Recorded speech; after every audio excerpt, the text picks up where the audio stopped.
ಆತನ ಧರ್ಮದ ಬಗ್ಗೆ ಓದೋದಕ್ಕೆ ಶುರು ಮಾಡಿ. ನನಗೆ ಗೊತ್ತಿದೆ ನಿಮ್ಮಲ್ಲಿ ಸಾಕಷ್ಟು ಮಂದಿ ಭಗವದ್ಗೀತೆಯನ್ನು ಓದೋದಲ್ಲ, ಅದನ್ನ ಕೈಲಿ ಹಿಡಿದವರು ಕೂಡ ಕಡಿಮೆನೆ.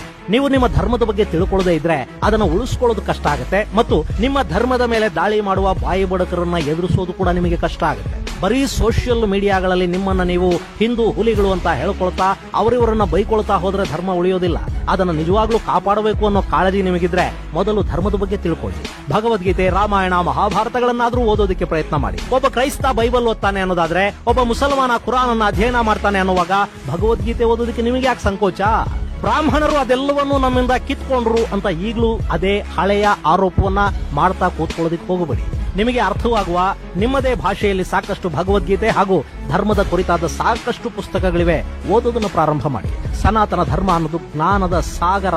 ಅದರ ಒಂದು ಹನಿ ನಿಮಗೆ ಸಿಕ್ಕರೂ ಕೂಡ ನಿಮ್ಮ ಬೌದ್ಧಿಕತೆ ವಿಸ್ತಾರವಾಗ್ತಾ ಹೋಗುತ್ತೆ. ಯೋಚಿಸುವ ಶಕ್ತಿ ನಿಮಗೆ ಬರುತ್ತೆ. ಇದು ನನ್ನ ಕಳಕಳಿಯ ಮನವಿಯ